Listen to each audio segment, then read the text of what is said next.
A situação Patrícia Dom na Sabaninha tem habitante de bairro houve preocupar, pero mais culturcos disgusta de com a opta para tratar com o assunto aqui.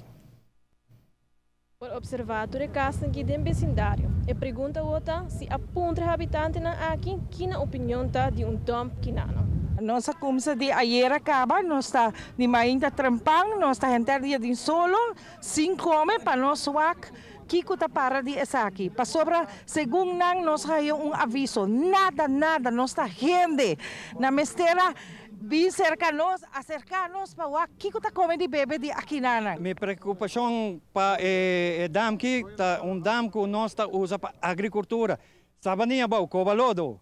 Ture hene nanta ta binkoyava que tem para usa agricultura. Se a dam que guarda contaminar.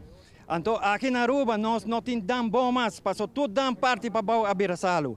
Assim, então, nós temos 5 dam aqui na Santa Cruz para riba. Nós temos 2 dam de Micunuco, nós temos dam de Deverki, são de Cocovaraman e de Mari. E esse dam que vai contaminar.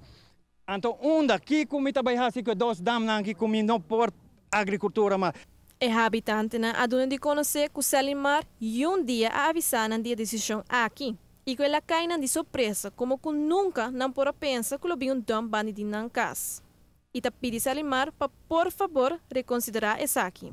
Ni de Salimar, ni de governo, de nenhum gente, outro gente não abin aqui nana para bisa nos nada. Com assim que tá den koran, mi ta hopi pegar com e dom para kinana, ou e dam, e não te bir dom, nunca.